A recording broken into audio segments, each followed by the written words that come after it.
Federalism is a system that presupposes the division of political power between state and federal governments. Like any other political system, it has both advantages and disadvantages. In some instances, there is a thin line between what is considered a benefit of the system and what is considered a drawback when it comes to the discussion of federalism. This essay will examine the advantages and disadvantages of federalism as a political system. There are several advantages of federalism that can be discussed for this essay. The main advantage of federalism is the dispersion of political power. In federalism, power is divided between state and federal governments, making it challenging to monopolize the said power.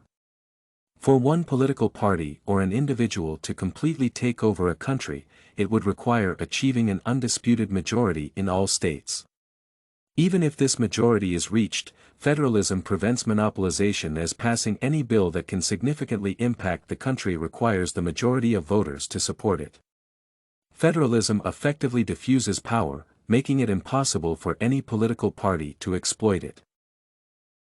It can also be argued that federalism, as a political system, is more reactive to citizens' needs. Residents of different states do not always have the same political preferences, and their economic needs differ depending on the state's economy. For instance, states with the economy dependent on agriculture require different policies and regulations than those with a service-based economy. On the national level, it is impossible to cater to every state's economic needs by a blanket policy, and it is easier to devolve certain powers to the state authorities. Moreover, in federalism, local governments can respond quickly to the needs of citizens who found themselves in a difficult situation without the earlier approval of the state and federal authorities. It should also be noted that the response time to citizens' requests is much quicker on the local and state levels than on the federal level. Another advantage stemming from the state governments being more responsive to their citizens' needs is increased political participation. The unitary system often prevents citizens' requests being answered, and it can lead to inevitable fatigue with politics. People are not likely to engage in a system that does not respond to their needs and does not support them. Thus, by being highly responsive to the public's demands, federalism promotes political participation from it. There are also certain disadvantages of federalism that need to be examined. One of the significant drawbacks of the system is the unavoidable division between national and state governments. Historically, it happened on numerous occasions, including during the Civil War.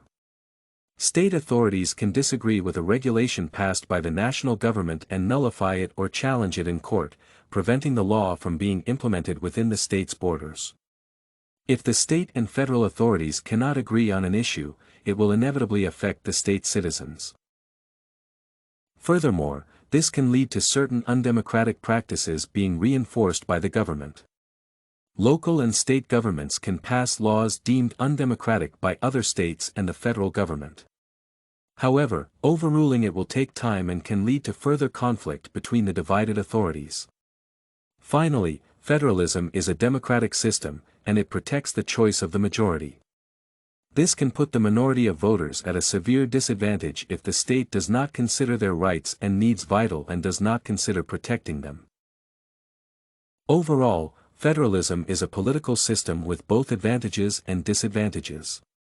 It can prevent the country's political power from being monopolized and is more responsive to the citizens' needs, evoking increased political participation from them.